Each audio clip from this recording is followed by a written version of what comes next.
할렐루야. 네, 오늘도 우리 수업에 나온 우리 학생들을 주님의 이름으로 환영하고 축복합니다. 오늘도 주시는 말씀을 마음에 잘 새기고 또 주님께서 주시는 그 음성을 잘 깨달아 알게 되는 역사가 있게 될 줄로 믿습니다. 이제 똑똑해져라 간만에 한번 하겠습니다. 똑똑해져라. 똑똑해져라 하고 싶은 만큼 시작. 똑똑해져라. 똑똑해져라. 똑똑해져라. 똑똑해져라. 똑똑해져라. 똑똑해져라. 똑똑해져라. 똑똑해져라. 네. 그래요. 똑똑해질 줄로 믿습니다. 네. 자, PPT 띄워주시고. 자, 오늘 3과 할 차례예요. 충성과 인내를 요구하시는 주님의 음성. 이제 우리가 지난주에 그 수아식 교회 세 군데를 했는데 어디에 했죠? 에베소, 서머나, 버가모 이렇게 세 군데 했는데 이제 오늘 나머지 네 교회를 다룰 거예요. 이제 오늘 2장 18절에서부터 3장까지가 전부 다 이 네 교회에 주시는 하나님의 말씀입니다. 그리고 오늘은 이제 충성과 인내를 요구하시는 주님의 음성이라는 주제로 우리가 말씀을 좀 나눠보도록 하겠습니다. 자, 오늘 우리가 뭘 공부할 거냐면 두아디라, 사데, 빌라델비아, 라오디게아 교회의 영적인 상태와 그들이 처한 과제, 숙제가 무엇이었는지를 우리가 살펴볼 거고요. 그 다음에 미지근함 그리고 교만에 대해서 우리가 좀 살펴보고 그 경고를 우리가 좀 깊이 깨닫는 그런 시간이 됐으면 좋겠어요. 그리고 마지막으로 이기는 자에게 주어지는 약속의 의미가 무엇인가를 우리가 다시 한번 살펴보는 시간을 갖도록 하겠습니다. 자, 지난주 우리 숙제 해야 되겠죠? 복습하기 암송합니다. 예. 빨리 한번 싹 보세요. 빨리 한번 보세요. 자, 오늘도 제가 준비를 하긴 했거든요. 오늘은 더 희미하게 제가 해놨으니까 잘 보시기 바랍니다. 자, 요한계시록 2장 10절 내가 자 시작.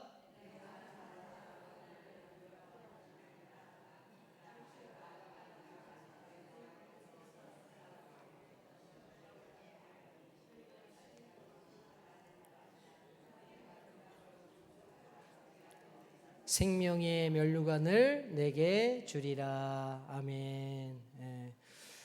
내가 장차받을까지는 잘 하셨는데 그다음부터는 조금 좀 소리가 작아지네요. 예. 그 꼭 한 번씩 보시고 그 다음에 그 다음 주에 볼 본문도 미리 한번 읽어 오시는 게 우리가 공부할 때 도움이 많이 되거든요. 그러니까 꼭 그 미리 예습이랑 복습을 좀 잘 해 보시기를 부탁드립니다. 자, 지난주에 했던 질문의 말씀을 좀 우리가 복습해 보면 서모나 교회는 어떤 상황에서도 믿음을 지켰고 어떤 약속을 받았었을까요? 서모나 교회에 대한 칭찬과 염려가 있었죠. 극심한 환난과 궁핍, 비방 속에서도 무엇을 지켰어요? 그렇죠. 믿음을 지켰고 죽기까지 뭐하면?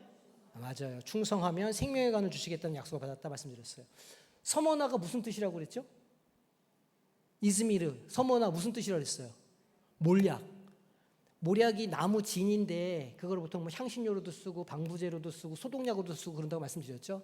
어떻게 쓰냐면 그 굳어진 그 나무 진에 딱딱하게 굳은 거를 빻아가지고 부셔가지고 갈게 막 가늘게 이렇게 뭐예요? 이렇게 갈수록 더 향이 짙어지더라 그랬어요. 그래서 이 서머나 교회에 주시는 말씀은 그렇게 그 신앙을 붙잡고 그렇게 깨지고 이렇게 부셔지고 가루가 되는 그 신앙에서 깊은 더 향기가 나기 때문에 이런 말씀을 주셨다. 기억이 나시죠?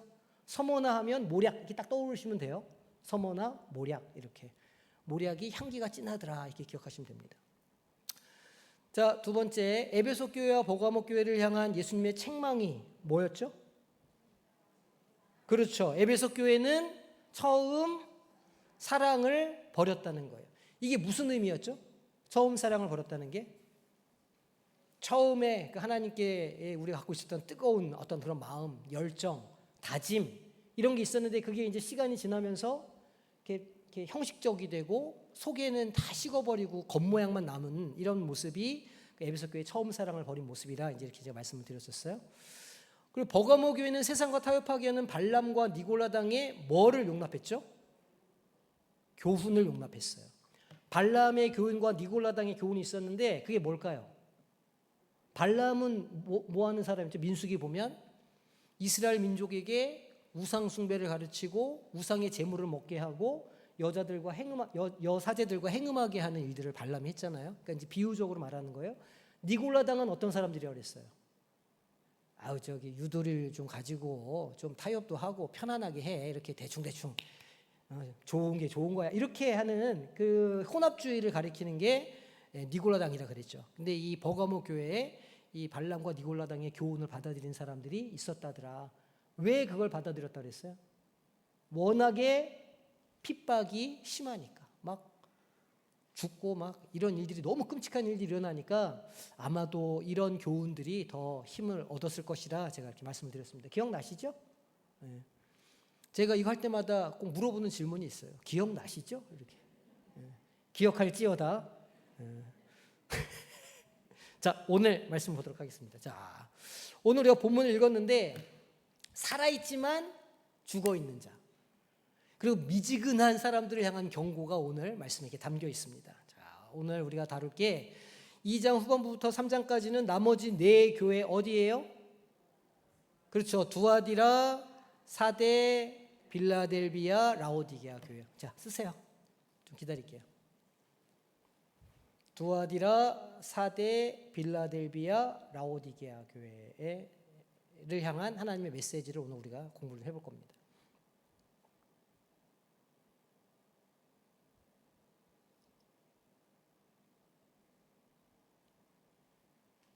7교회를 어떻게 외운다고 말씀 기억하세요? 7교회 어떻게 외워요?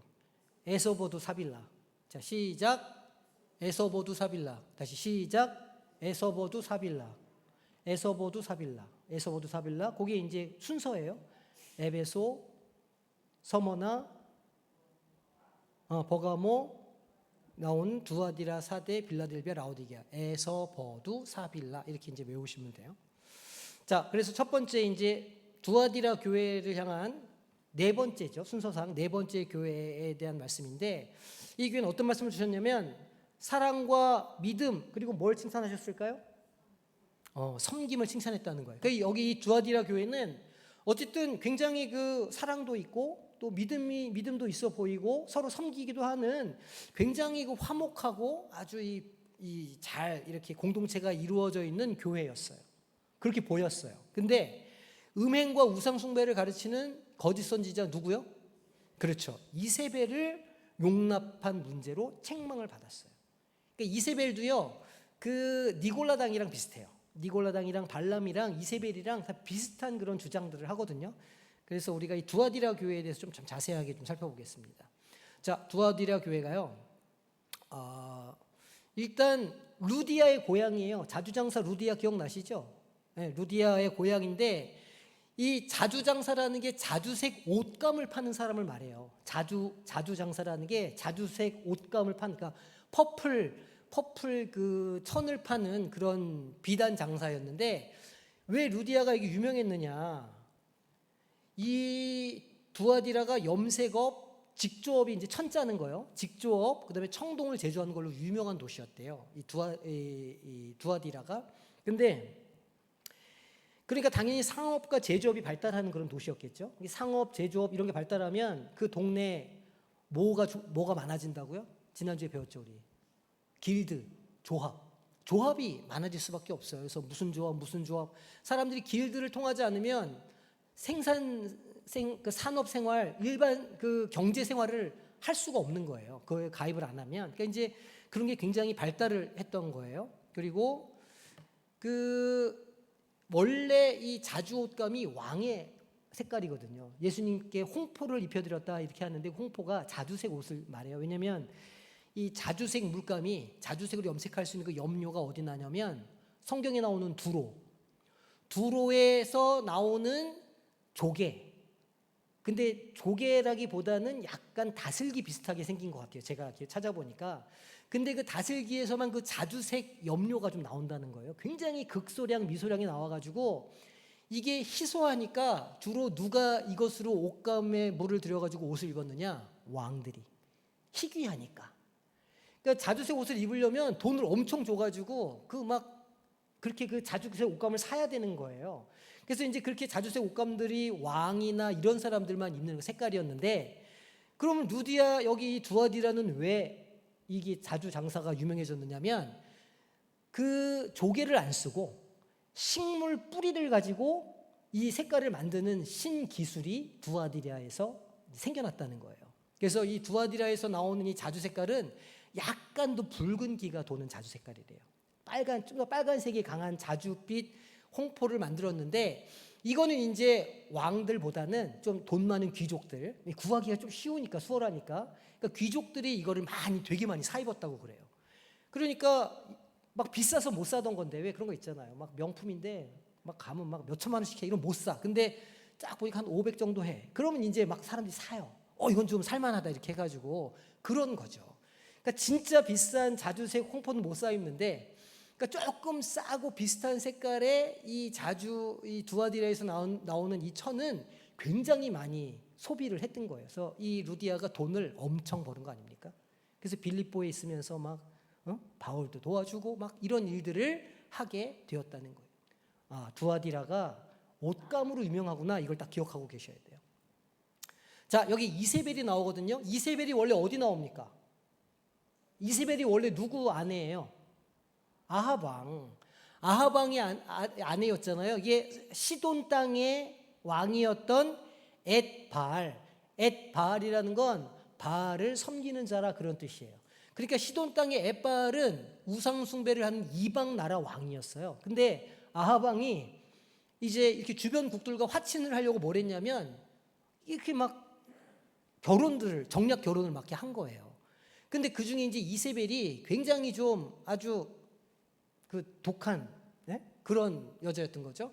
오면서 뭘 가지고 왔냐면 바알 신앙을 싹 가지고 왔어요. 바알 신상도 가져다가 그 성전 안에다가 자기 궁 안에다가 신당도 만들고 막 이런 일을 이세벨이 했던 거예요. 그래서 성경에 보면 이세벨이 어쩌고저쩌고 하는 것들은 원래는 이 아하방의 아내를 말하는 거지만, 이제 이단 숭배를 하고 이방 문화와 이렇게 혼동되고 섞이고 이런 것들 할 때 보통 다 이세벨이라고 상징적으로 표현을 하게 되는 거예요. 그래서 계시록에서도 이세벨이라고 이야기를 해요.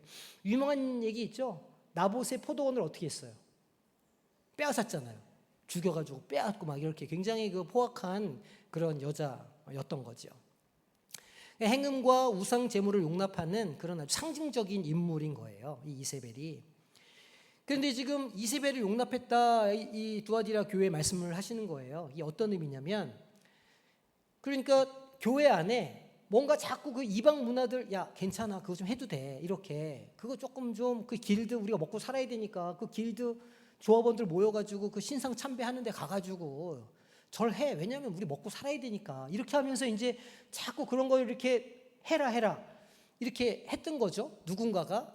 그러니까 이제 그 사람을 이세벨이라고 했는데, 이게 뭐가 많은 교회였어요? 사랑과 믿음과 이렇게 아주 풍성한 교회였잖아요. 그러니까 그런 사람들도 그냥 사랑으로 다 모한 거예요.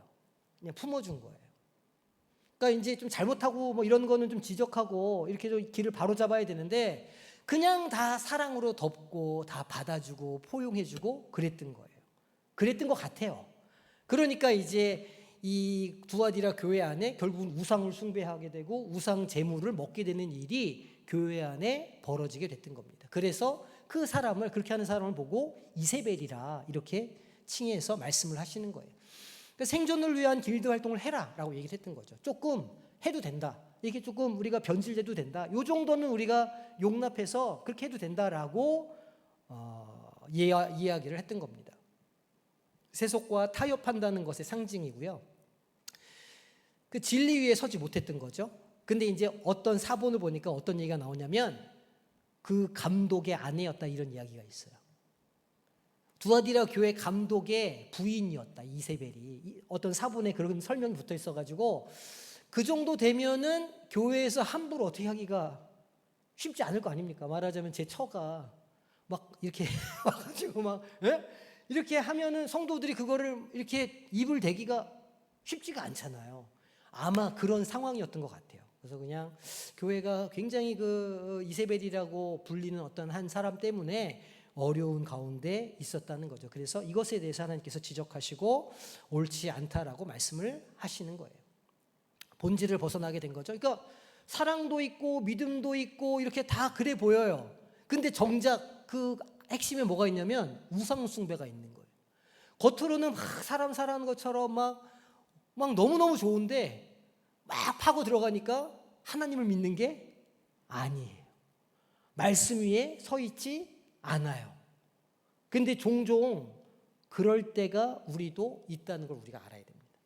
내가 신앙이나 말씀에 기초해서 뭔가를 하는 게 아니라 그저 그냥 뭐 좋은 게 좋은 거니까 우리의 신앙이 그냥 유익이 된다고 그러니까 뭐 이렇게 쫓아다니고 왔다 갔다 하고 그러다 보면 어느 순간 말씀 위에 서 있지 않고 시류 따라 풍조 따라 이렇게 흔들리는 신앙을 갖게 될 수도 있다는 거예요. 겉모습으로 보기엔 완전해 보이지만 속에는 썩어가고 있다. 그거를 우리가 이 교회를 통해서 우리가 알 수 있습니다. 사랑과 믿음과 섬김이 있다고 칭찬받았지만 음행과 우상숭배가 너희 안에 있고 그걸 끊어내지 못한다고 책망을 받은 교회가 어느 교회라? 두아디라 교회라. 두아디라는 뭐가 유명했다? 뭘 만들었다? 옷감, 자주 옷감을 만들었다. 식물 뿌리로. 네, 그거를 기억하시면 돼요. 자, 두 번째 교회입니다. 사대교회. 사대교회는 살아있다는 이름은 가졌어요. 보니까 숨을 쉬고 이렇게 눈도 껌뻑껌뻑거리고 살아있는 것 같아요. 근데 실상은 어떻게 돼 있대요? 죽은 자. 그러니까 이렇게 눈 뜨고 살아있는데 뭐가 죽었다는 뜻일까요? 그 영혼이 죽었다는 뜻이겠죠. 살아있는 것처럼 막 활기치고 다니는데 심령이 죽어 있다는 거예요. 이게 어떤 의미인지 아시겠죠? 그런 평가를 받았어요. 그래서 뭐만 남은 신앙이에요? 형식만 남은 신앙에 대해서 경고를 하고 있어요. 이 교회에 대해서는.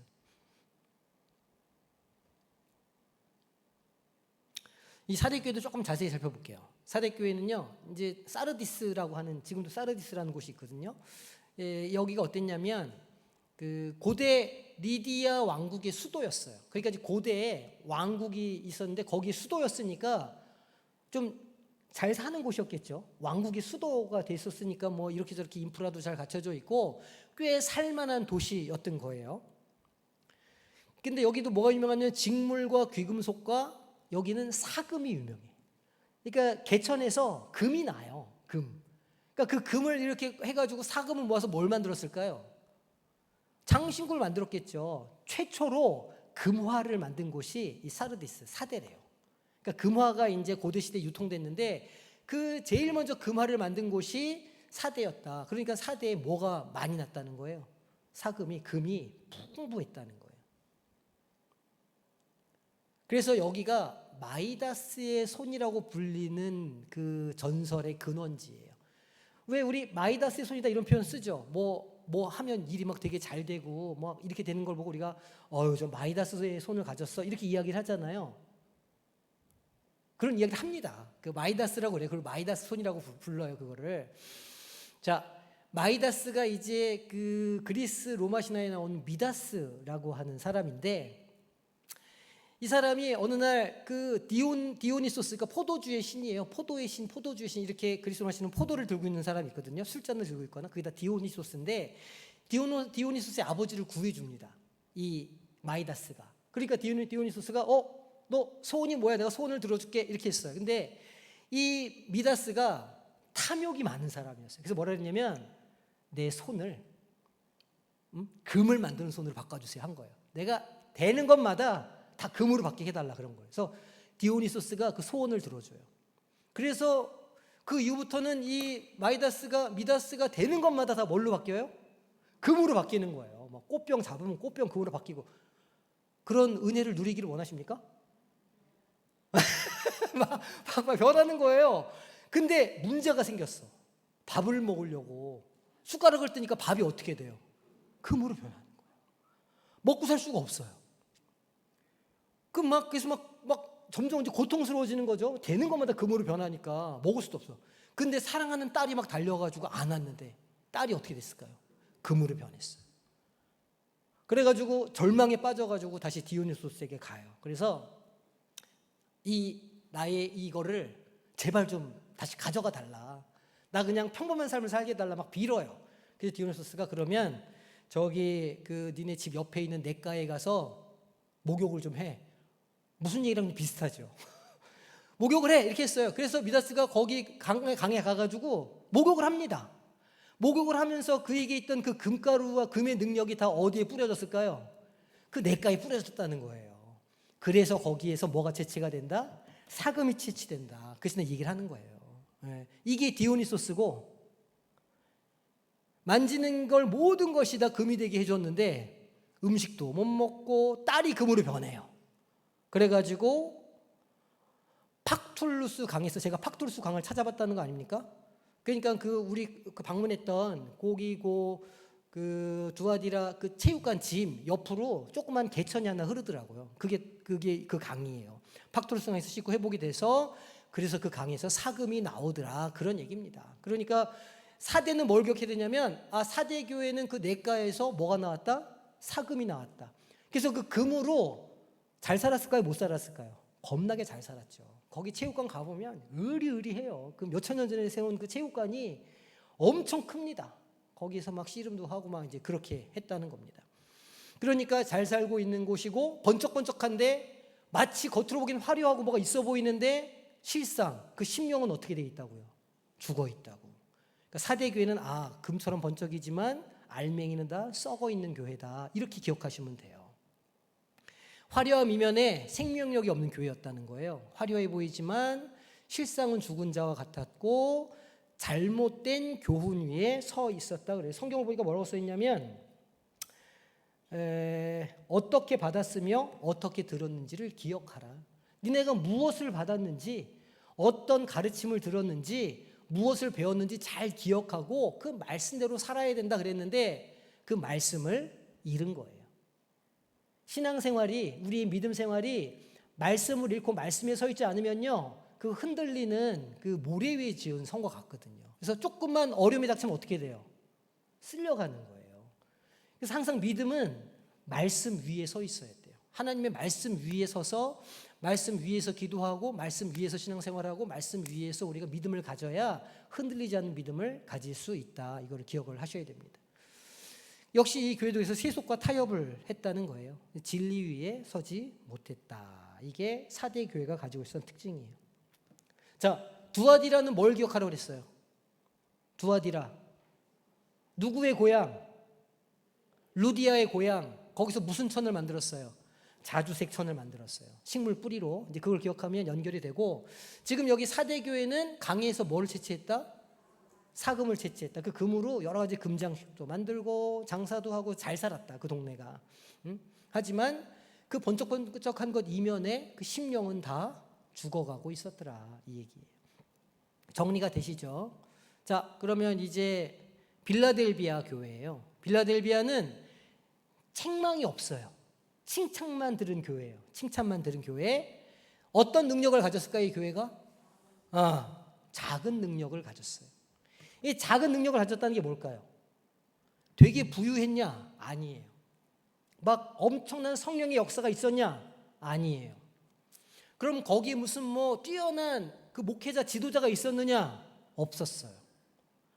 그렇다고 막 거기에 막 복음의 능력으로 막 엄청나게 무슨 순교하고 이런 사람이 있었느냐? 없었어요.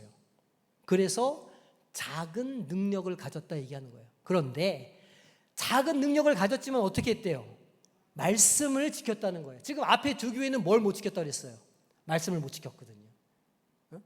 말씀이 변질이 되고 말씀대로 살지 못했고, 그래가지고 그 에베소 교회니 앞에 놨던 다 교회들은 그래서 혼났어요, 하나님께. 근데 여기는 작은 능력을 가졌지만 말씀을 지켰기 때문에 배반하지 않는 교회, 믿음을 지킨 교회라고 하는 칭찬을 들었다는 거예요. 그러니까 이게 무슨 말이냐면, 하나님, 이게 제가 할 수 있는 일이 별로 없습니다. 제가 재정도 없고 제가 형편도 안 되고 건강도 안 좋고 그렇다고 제가 무슨 기도의 능력이 있는 것도 아니고 참 제가 작은 자입니다. 제가 연약합니다. 이렇게 고백하는 사람들이 있을 수 있잖아요. 근데 그 작은 능력을 가지고도 뭐를 지킬 수 있다고 그래요? 말씀을 지킬 수 있다는 거예요. 그 말씀을 지키고 작은 능력으로 살아가면 하나님께서 뭐 해주신다고? 잘했다, 잘 살았다, 훌륭하다, 칭찬을 해주신다는 거예요. 그러니 우리의 삶의 형편을 보고 한탄하거나 후회하거나 절망에 빠질 필요가 없다는 거예요. 형편에 따라서, 그러나 뭐를 지키고 살면?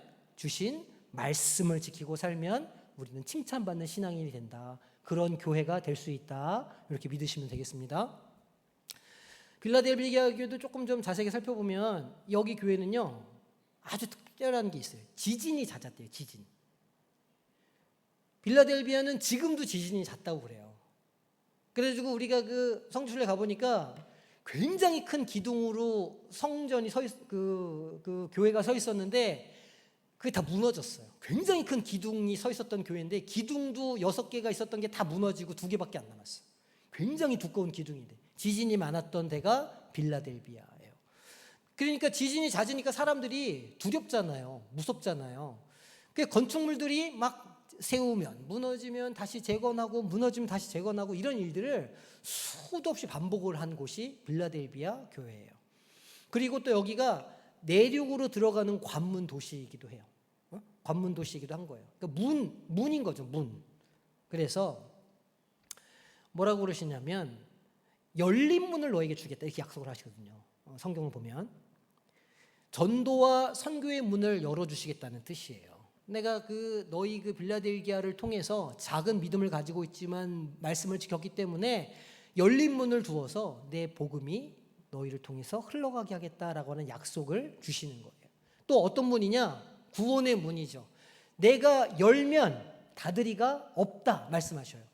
3장을 꼭 읽어보셔야 됩니다. 요한계시록 3장을 집어서 읽어보셔요. 3장 읽어보면 내가 연 문을 닫으리가 없다 말씀하시는 거예요. 내가 적은 믿음을 가지고 충성한 너희들에게 내가 구원의 문을 열었는데 그 문을 닫을 사람이 없다. 이게 무슨 뜻이냐면 너의 구원은 완전히 나로 인해서 이루어진다. 그러니까 두려워하지 말고 신앙생활을 계속 해라. 그런 이야기예요.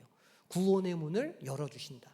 그리고 하나님과 계속해서 친밀한 교제를 할 수 있도록 영의 문을 열어주신다는 거예요. 이들이 무엇을 가졌기 때문에? 뭘 가졌기 때문에? 작은 믿음을 가졌기 때문에. 그 작은 믿음으로 뭘 했어요? 말씀을 지켰다는 거예요.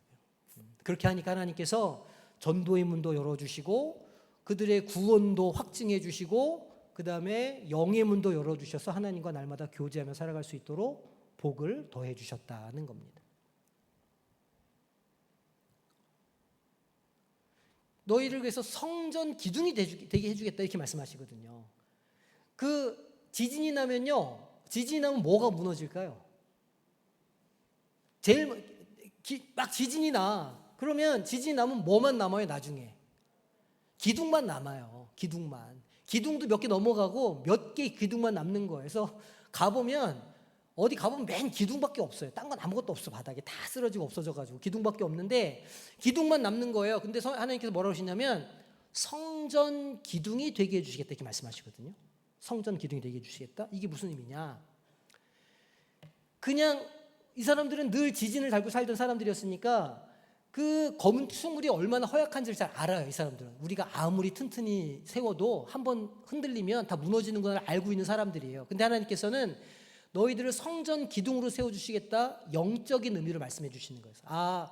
육적인 삶에 있는 토대와 기둥들 집은 다 무너져도 하나님이 세워주시는 기둥 하나님의 집은 무너지지 않는다라는 약속을 그들에게 해 주시는 거예요.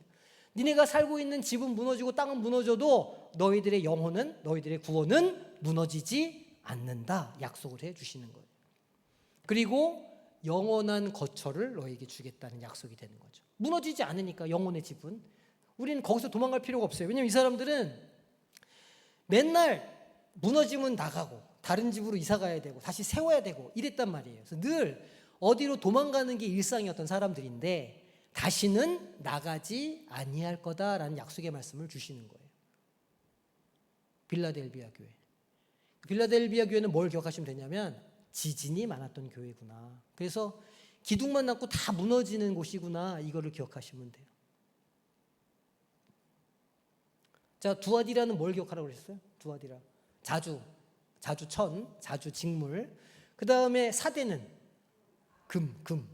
사금. 예. 그리고 빌라델비아 교회는 지진. 예. 이렇게 하시면 그 교회 상황들이랑 대충 이렇게 맞물려서 기억이 되시리라고 생각이 됩니다. 자, 그리고 이제 마지막 문제의 교회예요. 라오디게아 교회. 가장 많이 혼난 교회가 라오디게아 교회입니다. 차지도 뜨겁지도 않은 미지근한 뭐로? 신앙으로, 미지근한 믿음으로 가장 많이 혼난 교회가 라오디게아 교회예요. 그 미지근한 신앙이라는 게 도대체 뭐냐? 여기가 물질적으로 부유했어요. 잘 살았어요. 잘 사는 동네였어요. 정말 잘 사는 동네가 라오디게아였어요. 제가 좀 이따 이제 사진을 보여드릴게요. 너무 잘 사니까 영적으로 어떻게 될까요? 잘 살면 영적으로 도리어 가난해져요. 부족한 게 없으니까 뭐 사람이 좀 모자르고 애타고 막 이래야 막 기도하고 무릎 꿇고 눈물을 이렇게 하는데 사는 게 편안하면 그게 다 사라지고 식잖아요. 그 마음이.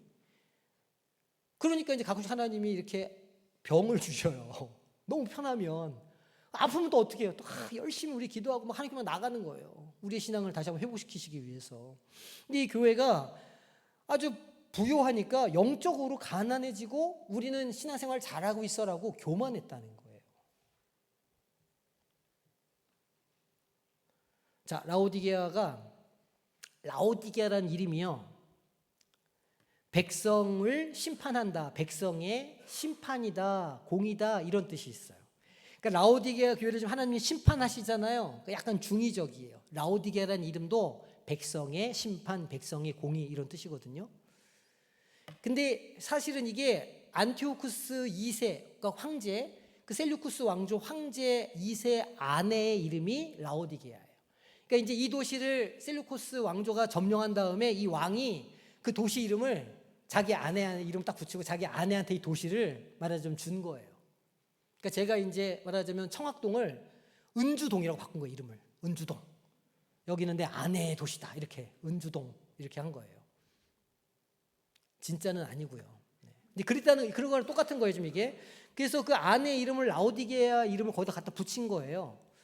근데 여기가 이게 굉장히 많았던 부유했어요. 그러니까 로마의 은행 같은 도시가 몇 군데 있었는데 그 중에 가장 큰 도시가 라오디게아였대요. 그러니까 현금이 필요하면 황제가 현금이 필요하면 라오디게아 가서 좀 땡겨와 이렇게 말할 정도로 아주 이 재정이 아주 풍성했던 도시라는 거죠. 그리고 여기가 또 직물 산업이 유명했는데 뭐가 유명했냐면 여기 양이 검은 양이 있었대요. 검은 양. 양은 다 무슨 색깔이에요 원래? 하얀색이잖아요. 그러니까 이제 그 양털로 직물을 짜면 다 흰색인데 여기는 직물을 짜놓으면 무슨 색깔이에요?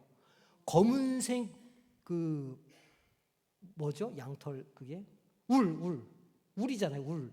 그러니까 검은 울이 또 이게 또 희귀하니까 잘 팔렸다고 그래요. 검은색 울이 이렇게 검은 양털의 생산지였고 그 다음에 또 특이한 게 의료 산업이 발달했는데 안약을 만들었대요. 프리지아 꽃 있잖아요. 그 프리지아 가루로 안약을 만들어가지고 로마 전역에 수출을 했다고 그래요. 그러니까 뭐 검은 양털도 아마 잘 팔렸을 것이고 그 다음에 이 안약도 아주 독보적이니까 잘 팔렸을 것이고 여러 가지로 잘 살고 있는 거. 그리고 큰 도로가 이렇게 만나는 곳이에요. 큰 도로가 로마의 그 도로가 두 개가 이렇게 교차하는 곳이라 원래 그런 데가 역세권이잖아요. 여기도 이제 그랬던 거죠. 그 이제 라오디가에 근데 먹는 물이 없었어요. 샘이 없어가지고 먹는 게 문제였다는 거예요. 그래서 어떻게 했느냐? 그 라오디게아 가보면 저 앞에 히에라볼리가 보입니다. 그 온천 있는데 파묵칼레 거기까지 수로를 내 가지고 거기에서 온천수를 이 9kg짜리 온천수를 끌어와요. 라오디게아까지. 그리고 거기서 이제 그걸 식수를 썼는데 온천수가 뭐 한 80도 90도 되는 게 9kg를 이렇게 쭉 그 수로를 딱 오다 보면 물이 어떻게 될까요? 다 식잖아요. 근데 온천수라는 게 지금 우리가 생각해 보면 그 샘물 그 잘 이거 비누칠 안 되고 왜 밥하면 밥 초록색 되고 막 그런 류의 일종의 약수 같은 거라고 보면 되거든요. 칼륨이 많이 섞여 있어가지고 막 이렇게 석회수라고도 말하기도 하는 그런 물인데 그게 그렇게 다 식어버리고 이렇게 오면 그거를 그냥 생으로 마셨다고 그래요. 식수가 없으니까. 근데 그걸 먹으면 그렇게 배탈도 나오고 토하기도 하고 막 그랬다고 그래요. 그러니까 이 도시가 잘 살기는 했는데 물 때문에 늘 고민이 많았던 도시가 이 라오디게아라고 그럽니다. 그러니까 석회질이 많아서 물맛이 쓰고 사람들 막 가끔씩 토하기도 하고 위장장애도 일으키고 이제 이랬다는 거예요. 그 주님께서 이제 이 라오디게아 교회를 향해서 본문 읽어보면 나에게 사라, 나에게 뭘 사라고 세 가지 살 것을 이야기를 하셔요. 이 교회에 대해서 첫 번째가 뭐냐면 불로 연단한 금을 사라 이렇게 말씀하세요. 여기가 돈이 많다고 그랬잖아요. 부유했어요. 근데 하나님께서 뭐라고 그러냐면 그 너희들이 쓰는 그 돈 말고 불로 연단한 금을 나에게서 사라 말씀하시는 거예요. 우리 이 불로 연단한 금이라는 거 우리서 많이 들어봤죠. 이사야, 에스겔 말씀 보면 하나님께서 이스라엘 민족을 뭐처럼 연단하신다고 그래요. 풀무불에 넣어가지고 정금처럼 나오게 한다고 욥기에도 나오고 에스겔에도 나오잖아요. 그런 것처럼 불로 연단한 금, 그게 편안하게 살고 아무런 걱정 없이 살고 있는데 그렇게 하지 말고 믿음의 시련을 통해서 너희들이 순전한 믿음을 가져야 된다 이렇게 말씀하시는 거예요. 불로 연단한 금을 가져라. 그리고 살아 나로부터. 나에게 내가 그걸 너희 줄 테니 그걸 너희가 믿음으로 받아라 이렇게 말씀을 하시는 거죠. 두 번째는 뭘 사라 그러시냐면 흰 옷을 사라 말씀하세요. 여기는 뭐가 나는 곳이라고요? 검은 울이 나는 곳이라고. 그러니까 여기 사람들은 그거를 자랑스럽게 입고 다녔는데 하나님 뭐라고 하시냐면 그 검은 옷 세상의 옷 말고 흰 옷을 나에게서 사라. 영적으로 순결해져라 그런 의미예요. 그리고 안약을 사라 말씀하세요. 안약을 사라. 근데 이 안약은 이 프리지아 가루로 만든 안약이 아니고 우리의 영의 눈이 뜨이는 약을 의미하는 거죠. 그러니까 하나님께서 이 라오디게아에서 나오고 있는 것들을 다시 한번 비유적으로 바꿔가지고 거기에서부터 벗어나서 하나님의 어떤 그런 진리의 말씀 가운데로 돌아가야 함을 말씀해주고 있는 거예요.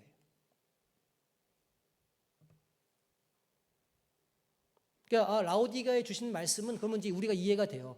왜 불로 연단한 금을 사라고 그러셨지? 왜 흰옷을 입으라고 그러시지? 왜 안약을 사라고 그러시지? 라오디게아의 상황을 알면 왜 저렇게 말씀하신지 이해를 우리가 할 수 있는 거죠. 여기가 뭐가 없다? 식수가 없다. 그래서 식수를 온천수를 끓여다가 먹었다. 그걸 먹으면 토하기도 하고 그런다. 그래서 주님께서 뭐라고 그러냐면 내가 니네 신앙을 볼 때 내가 토악질이 난다 이렇게 말씀하시거든요. 그 말씀 읽어보셔야 돼요. 3장 읽어보시면 라오디게아 교회를 향해서 내가 니네 신앙을 보니까 내가 토악질이 나 이렇게 말씀하시는데 그게 그런 이유가 있는 거예요. 이게 이제 라오디게아 이거 유적이에요. 근데 이걸 이제 항공 사진으로 보면 유적이 굉장히 큽니다. 이렇게 생겼어요. 근데 이제 가로로 길이 길게 있거든요. 이게 이제 동서를 가로지르는 길이에요. 근데 로마는 이 동서로 가로지르는 길을 데쿠마누스 막시무스라고 불러요. 이 길 이름이. 그러니까 어디에 가도 데쿠마누스 막시무스 그러면 이게 동서를 가로지르는 길이구나 이렇게 아시면 돼요. 그러니까 이 동서를 가로지르는 길이 쫙 있어요. 그러니까 여기서 지금 서쪽으로 쭉 가면 이쪽 서쪽으로 쭉 가면 이제 시리아로 이어져요. 시리아까지. 시리아 그 삼두 정치에 복잡하게 얘기 안 할게요. 어쨌든 시리아까지 이어져서 거기를 정복할 때 이제 이 길로 지나가거든요. 로마 군대가. 그러면 동서로 길이 있으면 어디로도 길이 있을까요? 남북으로도 길이 있겠죠. 남북으로도 길이 있어요. 이게 카르도 막시무스라고 하는 남북을 연결하는 로마의 도로예요. 그러니까 어딜 가도 카르도 막시무스 이렇게 하면 이게 남북으로 연결된 길이구나 아시면 되고 북쪽으로 쭉 올라가면 어디랑 연결되냐면 히에라볼리 파무칼레로 연결이 돼요. 저기. 이 도시가 그냥 이 길 하나만 있어도 그 길 주변으로 도시가 발달하거든요. 근데 이 동서를 가로지르는 길과 남북을 가로지르는 길이 만나는 교차로이기 때문에 굉장히 발달을 한 도시예요. 그럼 어떻게 알 수 있느냐? 원형극장이 2개가 있어요. 이 도시에. 이게 원형극장이에요. 우리가 가서 본 극장이 저거예요. 우리가 그 성출에 가가지고 극장을 봤거든요. 이 좌석이 몇 개냐면 여기 좌석이 2만 좌석이에요. 2만 명이 들어가는 좌석이에요. 지금 저거를 많이 까가지고 제가 최근 사진을 보니까 많이 돌들이 많이 나와 있더라고요. 그러니까 저기가 2만 명이 들어가는 원형극장이 있고 하나가 더 있어요. 하나 더 보이시죠? 여기도 원형극장이 있어요. 저기 몇 명이 들어가느냐? 15,000명이 들어가요. 그러니까 지금 이 도시 안에 원형극장이 2개가 있는 거예요. 총 35,000명이 들어가는 원형극장을 가진 도시인데 그 극장을 건설할 때 그 도시 인구가 10분의 1에서 8분의 1이 들어가도록 건설을 한대요. 그러니까 최대 몇 명이 살았냐면 여기에 30만 명이 살았다는 거예요. 최대. 적게는 20만 명. 굉장한 거죠. 지금 생각해보면 엄청난 도시인 거예요. 그러니까 여기 이 직가 사이로 상점들이 있고 이렇게 직가가 쭉 이렇게 지나가면 그 양옆으로 그 가게들이 쫙 있습니다. 가면 기둥들이 지금도 막 남아 있거든요. 그 막 기둥들에 막 옷장 그 검은색 양털도 팔고 환전도 해주고 막 이런 난리가 나는 도시가 여기였던 거예요. 그렇게 이 네 개의 교회를 하나님께서 설명하시고 이제 한다. 이거를 이제 우리 네 가지 관점으로 보면요, 관념주의적인, 그러니까 계시록은 상징으로 읽어야 돼라고 하는 관점에서 보면, 이 미지근하다라는 이 말은요, 오늘날 교회의 영적인 나태함. 좀 그렇잖아요. 그냥 편안하니까 우리가 뭐 긴장감이 없고 약간 좀 뭐가 좀 자극이 없으니까 좀 이렇게 좀 나태해지잖아요. 실제로 그렇죠. 그리고 형식주의, 겉모습으로 그냥 번쩍번쩍한, 마치 사대교회처럼 겉으로는 뭐 되게 한 것 같고 뭐 있는 것 같고 번쩍번쩍한데 속은 어떻게 돼 있다고요? 죽어 있다고. 예. 그런 보편적인 경고로 이해하면 된다는 거예요. 그래서 오늘 현재의 삶에서 하나님의 뜻에 따라 신실하게 살아야 할 동기를 부여해 주는 말씀이다. 이제 이렇게 해석을 하는 거죠. 과거주의는 2000년 전에 다 끝났어요. 다 끝난 이야기를 기록한 것에 불과하다. 이게 과거주의죠. 그래서 당시 로마 제국의 상업, 그러니까 예를 들면 길드, 두아디라의 그 상업이 발달하면서 여러 가지 길드가 있었는데, 그런 어떤 상업 길드나 아니면 라오디게아의 금융업 같은 그런 부유함이 교회의 신앙 문제에 있어서 어떻게 타협하고 어떻게 타락하게 되었는지를 본문 통해서 우리가 볼 수 있다. 이렇게 해석하는 거예요. 그러니까 당시에 두아디라나 라오디게아가 굉장히 부유하고 잘 사는 도시였기 때문에 영적으로 해이해지고 타락했구나. 이제 이렇게 해석한다는 거예요. 자, 미래주의는 약속된 면류관과 보좌에 함께 앉은 상급은 미래에 있을 확실한 소망을 제시하는 것이다. 우리가 지금 읽진 않았지만 3장 본문에 보면, 그래서 귀 있는 자는 성령이 교회 하시는 말씀을 들을지어다 하고 여러 가지 상을 주는데 면류관을 주고 보좌에 앉게 해주시겠다, 이런 약속을 해주시거든요. 이게 이제 앞으로 실제로 우리 미래에 있을 일이라는 거예요. 모든 악한 세력에 대한 최종적인 승리와 보상이 반드시 미래에 있을 것임을 강조하는 거죠. 이거를 강조하면서 해석을 해요. 그러니까 이 미래주의적인 관점에서는 이 7개의 교회도 앞으로 있을 어떤 상징적인 교회라고 보는 거예요. 지금은 모르지만 분명히 그 에베소 교회도 있을 것이고, 미래에 그런 7개의 교회가 분명히 있을 것이고, 지금 있었던 그런 어떤 그 실패나 좌절이 실제로 미래의 교회에 있을 것이며, 하나님께서 그것을 책망하시고 칭찬하실 것이다, 이렇게 보는 게 미래주의적인 관점이에요. 그래서 이걸 다 종합해 보면, 미지근함이라고 하는 것은 오늘날 교회가 세상과 타협해서 영적으로 무감각해지는 위험성을 경고하는 것이고, 그래서 예수님에 대한 온전한 충성심과 인내가 영적으로 승리로 이끄는 길이라는 것을 깨닫게 해준다는 거죠.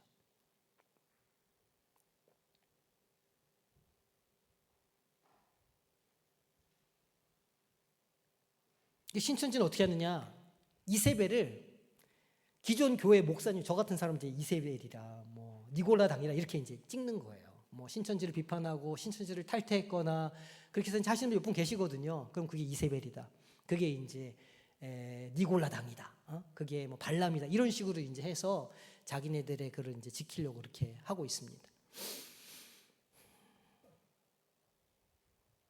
자, 1번, 라오디게아 교회는 스스로 어떤 상태라고 생각했고 예수님은 그들을 어떻게 평가하셨을까요? 라오디게아 교회는 스스로 어떻게 했다고 생각했어요?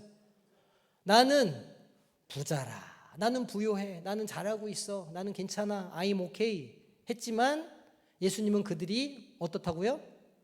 곤고하고 가련하고 가난하다, 그리고 눈멀고 벌거벗은 줄을 모른다, 이렇게 말씀하셨다는 거예요.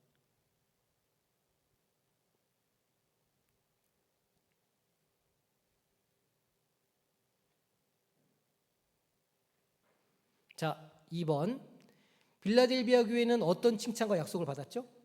작은 뭘 가지고도, 능력을 가지고도. 큰 능력이 중요하지 않아요. 크고 작은 건 중요하지 않아요. 하나님이 보시기엔 인간의 아무리 큰 능력도 하나님이 보시기에는 저 밑바닥에 있는 거예요. 하나님께는 큰 능력, 작은 능력이 중요하지 않아요. 어쨌든 능력을 갖고 있는 게 중요한 거예요. 근데 그걸 가지고도 말씀을 지키고 이름을 배반하지 않았다는 칭찬을 들었다. 어느 교회가? 빌라델비아 교회가. 그 교회에 뭐가 많았다? 지진이 많았다.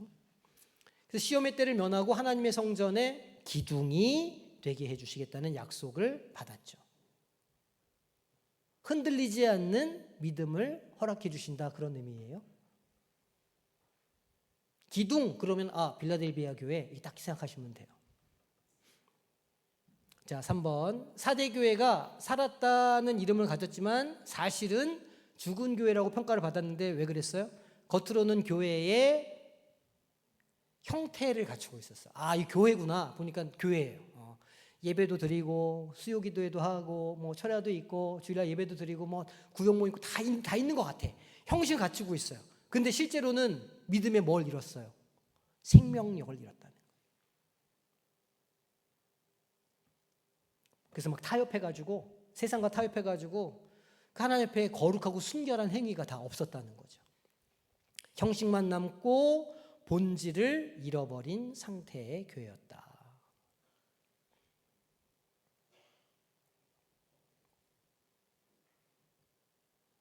자, 4번. 라오디게아 교회의 미지근함은 왜 주님께 토하여 버리겠다라고 하는 강한 책망을 받았을까요? 차라리 주님을 대적하는 차가움은, 내가 주님을 대적해요. 그러면 자기의 죄를 인식하기가 쉽잖아요. 내가 지금 주님을 대적하고 있다. 근데 믿음이 차갑다는 뜻이에요.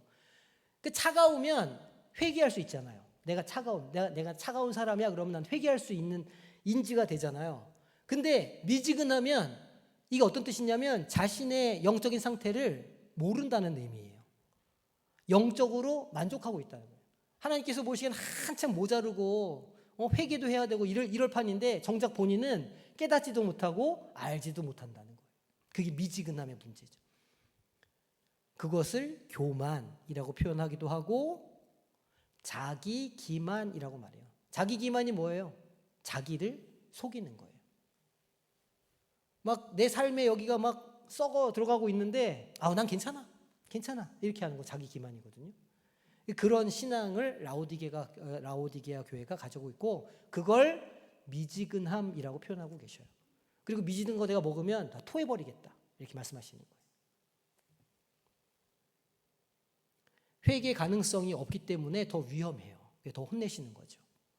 그러니까 이제 우리도 뭘 조심해야 되냐면 내가 잘하고 있다 이렇게 자기 생각이 자기 판단에 이 정도면 되지, 이게 제일 위험하다는 거예요. 그래서 제일 많이 혼내시고 그래서 제일 경각심을 깨우쳐 주시는 게 그런 신앙이라는 거예요. 자기 만족적인 신앙. 자, 라오디게아 교회를 향해서 문을 두드린다 그랬어요. 내가 문 밖에 서서 두드린다. 이게 라오디게아 교회를 향해서 하시는 말씀이거든요. 이 말씀은 그러니까 그 미지근한 신앙을 가지고 있는 사람들이 사실은 난 잘하고 있어라고 회개할 생각도 안 하고 마음의 문을 닫고 있는데 예수님이 지금 어디 계신다는 거예요. 그 사람 마음 곁에 계신다는 거예요. 그래서 뭐 하시냐면 계속 정신 차려. 문을 열어줘봐. 좀 내가 좀 들어가게. 이렇게 하고 계신다는 거예요. 라오디게아 교회를 향해서. 친밀한 교제와 관계 회복의 중요성을 말씀하는 거예요. 그러니까 예수를 잘 믿었어요. 잘 믿었어. 근데 신앙이 어떻게 그냥 형식적이 되고 그냥 뭐가 식어서 어떻게 그냥 그래요. 자기가 구원은 받았지. 그리고 그냥 이래저래 왔다 갔다 교회를 왔다 갔다 하고 있으니까 잘하고 있다고 생각을 하는 건데 주님께서는 그게 아니라고 말씀을 하시는 거예요. 내가 네 안에 들어가가지고 내가 너와 더불어 먹고 싶다라고 말씀을 하시거든요. 우리가 교만과 나태함의 문으로 마음의 문을 닫고 있다면, 교만과 나태함으로 마음의 문을 닫고 있다면 그 문을 열고 주님의 음성에 귀를 기울여야 된다고 말씀하시는 거예요. 결국은 뭐 하라는 거예요? 하나님의 말씀 앞에 서라는 거예요. 도대체 말씀이 나에게 뭐라고 말씀하시고 내가 말씀 앞에서 어떤 존재인가를 매일매일 묵상하라는 거예요. 말씀 앞에서 자기를 깨라는 거예요. 이게 없으면 신앙이 어떻게 된다고요? 점점 처음엔 뜨거웠는데 점점 식어가지고 먹으면 어떻게 된다고요? 토하게 된다. 그럴 때 주님 우리 삶에 들어오셔서 영적인 만족과 평안을 주신다. 그러니까 그런 상태에 있는 분들은 걱정하실 게 없는 게 지금 주님이 어디 계시다고? 바로 문 밖에 계시다는 거예요. 내 마음 문을 열면 내 안으로 들어와서 함께 먹고 마시겠다고 말씀하신 약속의 말씀을 주시는 거예요. 걱정할 건 없어요. 말씀 앞에 서면 된다.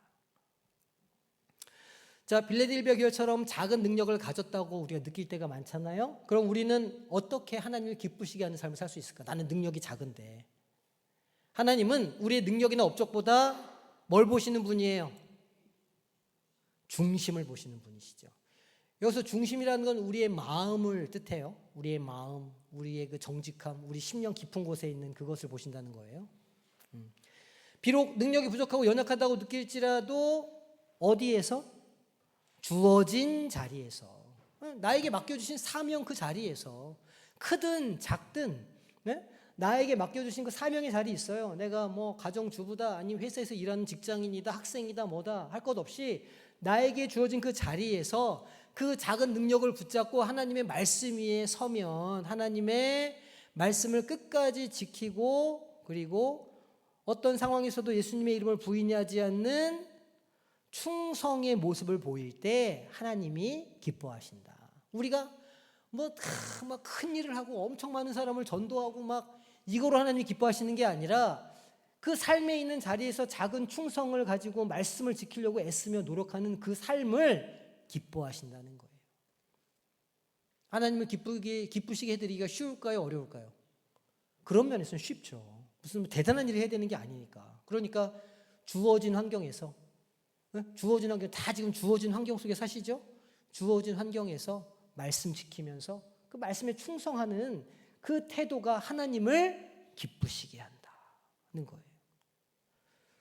자, 요점 정리합니다. 주님은 교회 형식적인 모습이 아닌 중심을 보신다 그랬고요. 작은 능력을 가졌더라도 끝까지 말씀을 지키는 뭐가 중요하다고요? 충성이 중요하다. 충성됨이 중요하다. 그리고 물질적인 풍요 속에서 영적인 나태함과 교만이 가장 위험한 신앙의 적이다. 이단이 무서운 게 아니고 내 안에 있는 나태함과 교만이 더 무서운 적이다. 이거를 오늘 말씀을 통해서 우리가 알 수 있습니다. 또 마음의 문을 열면 된다. 그리고 주님과 친밀히 교제하는 삶을 회복할 수 있다. 왜냐하면 주님이 지금 바로 내 문 앞에서 두드리시기 때문에, 우리를 기다리시기 때문에 마음의 열기를. 자, 그렇습니다.